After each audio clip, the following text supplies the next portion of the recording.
प्रिय दर्शकों, हम आज जो है एक लखनऊ के बहुत प्रसिद्ध मंदिर छोहरिया माता है, उनके महंत जी से हम मुलाकात कर रहे हैं और आपको कुछ विशेष जानकारी दे रहे हैं। जो हमारे महंत देखिए, आप देख रहे हैं बैठे हुए हैं और वो आपको कुछ छोहरिया माता मंदिर के विषय में बताएंगे।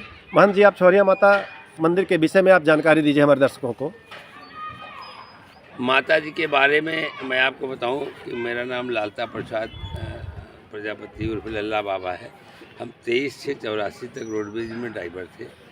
उसके बाद 23/7/84 के बाद मैया ने अपने चरणों में शरण दिया। माँ की कृपा से 87 में जीप काट के, मैया के कृपा से 87 में जीप काट के चढ़ाया था। धीरे धीरे मैया की सेवा करते करते, प्रभु की करते करते, तो ये माता छोहरिया का जो नाम पड़ा ये यहाँ है। तो यानी कि मान के चलिए कि जो हमारे बुजुर्गों ने हमें बताया कि चबूतरा था, चबूतरे पहले पिंडियों की पूजा होती थी। फिर जब लखौड़ी ईंट पैदा हुई तो छोटी सी मठिया बनी। मठिया के बगल में एक पेड़ लगाया गया, छोहरिया का पेड़ लगा। तो छोहरिया का पेड़ लगा कितना बड़ा रहा होगा, ये तो 200-400-500 बरस पहले की बात है। तो जैसे वो आंधी तूफान में गिर गया चबूतरे से, तो वहाँ पर किसानों 2 साल पड़ा रहा। जो चरवाहे आए तो उनके दिमाग में क्या बात आई कि हम इसको खोद के गाड़ेंगे। तो माता से कहा, मैया अगर तुम्हारी शक्ति है तो ये पेड़, सूखा पेड़ हरा हो जाए। तो सूखा पेड़ हरा हो गया। जब से मैया का नाम छोहरिया माता है। ये बड़ी दुर्गा है, जैसे चौक में बड़ी काली कही जाती है, ये लखनऊ की बड़ी दुर्गा मानी जाती है छोहरिया माता। अच्छा। महंत जी, आप एक बताइए, निर्धन कन्याओं का जो विवाह आप करवाते हैं, इसका विचार आपको कहाँ से आया? प्रेरणा कैसे मिली आपको? देखिए, प्रेरणा इससे मिली कि एक समाज में सेवा करने का भाव, एक जज्बा बहुत ही मान के बहुत बचपन से था कि हम देश की सेवा करें। नहीं फौज में गए तो समाज की सेवा करें, कैसे करें। तो हमने कहा कि भाई पुजारी हो के पूजा करना और घंटी बजाना, जाप तप करना, ये आदमी अपने लिए करता है, समाज के लिए क्या करें। तो ये बात 2000 सन 98 से 1998-99 से बात पैदा हुई। सन 2000 में एक हम गरीब बच्ची की शादी, एक ब्राह्मण गरीब बच्ची की शादी, तो उसकी बारात आई, बढ़िया विवाह कराए। तो फिर धीरे धीरे कि उन गरीब बच्चों की शादी करवाया जाए जिनके माँ बाप निर्धन हैं। लोग बेटी पैदा होते ही परेशान होने लगते हैं कि हमको बेटी हो गई, कहाँ से विवाह करें, कहाँ से पढ़ाएंगे, कहाँ से लिखाएंगे। लेकिन मैंने कहा कि बेटी बचाओ बेटी पढ़ाओ। आगे मैंने उसको जोड़ दिया कि विवाह छोहरिया माता मंदिर से कराओ। अरे वाह! फिर से एक बार जरा आपके इसको दोबारा दोहराइएगा। लोगों का नारा है कि बेटी बचाओ बेटी पढ़ाओ। हाँ। लेकिन जिसके पास धन नहीं है, तो मैंने जोड़ा कि विवाह छोहरिया माता मंदिर से कराओ। आज सन 2000 से विवाह करा रहे हैं, समाज की सेवा हो रही है। दानियों की हमारे डॉक्टर उपेंद्र शर्मा जी हैं, प्रभात जी हैं और तमाम ऐसे हमारे सिराज भाई हैं, हमारे साथ लगे हुए हैं और वो बेचारे जो है मतलब दान देते हैं। साइकिल सिलाई मशीन ज़रूर देता हूँ कि गरीब आदमी बच्चा है, दौड़ धूप के मजदूरी कर लेगा, साइकिल देता हूँ। और सिलाई घर में बच्ची सीख लेगी तो 200-400 100-200 की सिलाई घर में कर लेगी। बाकी तो बक्सा है, मतलब बहुत कुछ जो भक्तों से दान मिल जाता है वो दे दिया जाता है बच्चियों को। तो वो जब हम 2000 के, तो 2003-4 में सरकार जो भी थी, वहाँ का समाज कल्याण का डायरेक्टर हमसे मिलने आया था कि बाबा ये बता तुमको विचार ये मतलब कैसे आया। तो हमने कहा ये विचार तो मान ले दिया कि समाज की सेवा कैसे किया जाए। तो हमने शुरू कर दिया। भाई देखिए, मतलब वो साउथ का रहने वाला था भाई, बड़ा अच्छा लगा, हमसे मिलने आया। लेकिन ये प्रभु की दया, आज माँ की कृपा से हमारे क्षेत्र के विधायक योगेश शुक्ला जी हैं। कल हमारी असीम अरुण जी से बात हुई, बेचारे वो मंत्री हैं समाज कल्याण के। उन्होंने कहा है कि बाबा इस कार्यक्रम में आप विवाह कराइए, हम आपके साथ हैं। और उन्होंने आने का वादा भी किया है। और बच्चियों को योगी जी ने साल से 1 लाख रुपए कर दिया है निर्धन बेटियों का। तो हम चाह रहे हैं कि इस कार्यक्रम को सरकार से जोड़ के मतलब और बच्चियों की अच्छी से किया जाए। अच्छा। चलो, बहुत बहुत आपका जो है आभार। कम से कम आप इतना अच्छा काम कर रहे हैं। और जो ये इस समय एक हमारे यहाँ घटना चल रही है, ड्रम वाली घटना, वो कि एक लव मैरिज किया था, अधिकारी की जो है वाइफ थी, और 15 टुकड़े काट करके उसको ड्रम में भर कर सीमेंट से पैक कर दिया। इसके विषय में आप क्या कहना चाहेंगे? अपने जो लड़कियां हैं, बच्चे हैं, उनको क्या संदेश देना अच्छा चाहेंगे? ये बताओ, बच्चियों को मैं अपनी बेटी, अपनी पोती, अपनी बहन को ये मैं आपके माध्यम से बताना चाहता हूँ जी। कि पिछले संस्कार में जाओ। हमारे बाबा दादा परदादा मतलब जो कहते थे कि बेटा ये तुम्हारा पति है, ये इसकी शादी कर देंगे, तो हमारा पुराण, हमारा जो सब कुछ है, वेद पुराण बताता है कि बाप ने जिसके साथ शादी कर दिया हम उसी के साथ जीवन निर्वाह करेंगे। आज देखिए, कम से कम आप 2 क्षण प्यार के लिए, आप 2 क्षण प्यार के लिए अपनी ज़िंदगी को कुर्बान कर देती हैं।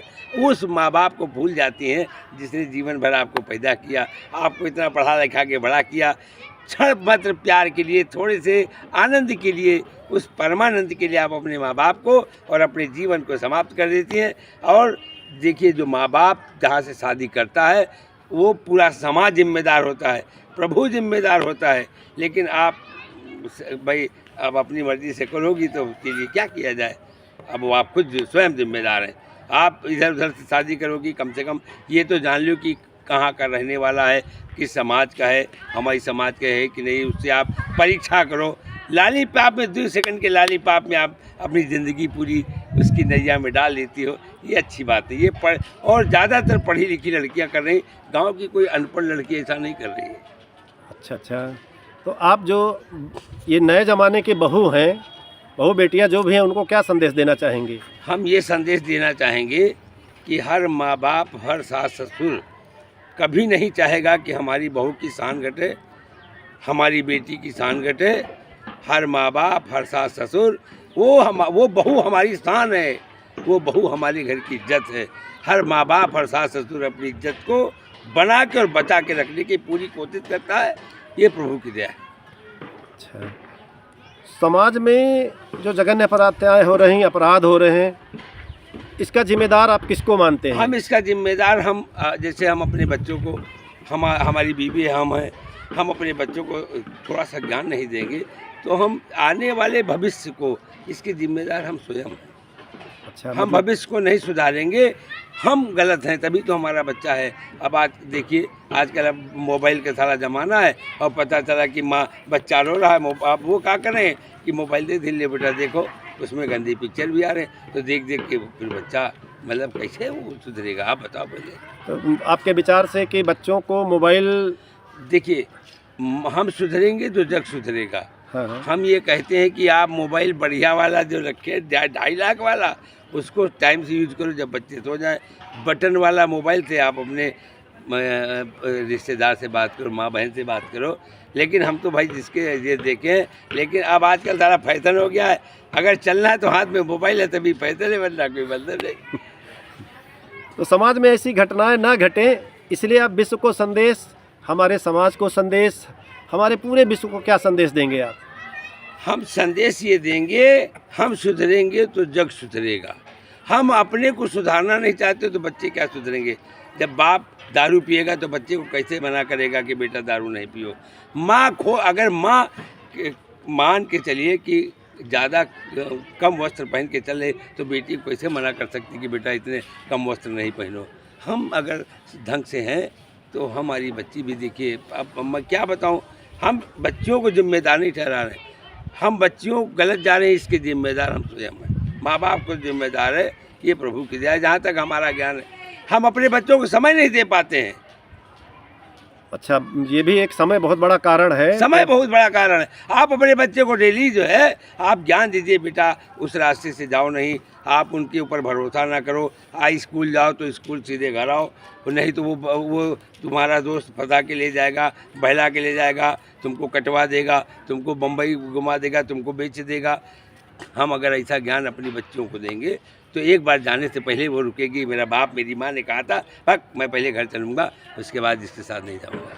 अच्छा, कुछ ऐसे हमारे नौजवान हैं, समाज में फैले हुए हैं, जो कि बहन बच्चों को, लड़कियों को ऐसा बहलाते फुसलाते कि चलो तुमको जो है हम बुर्ज खलीफा दिखा देंगे या अमेरिका घुमा दें, ऑस्ट्रेलिया घुमा देंगे।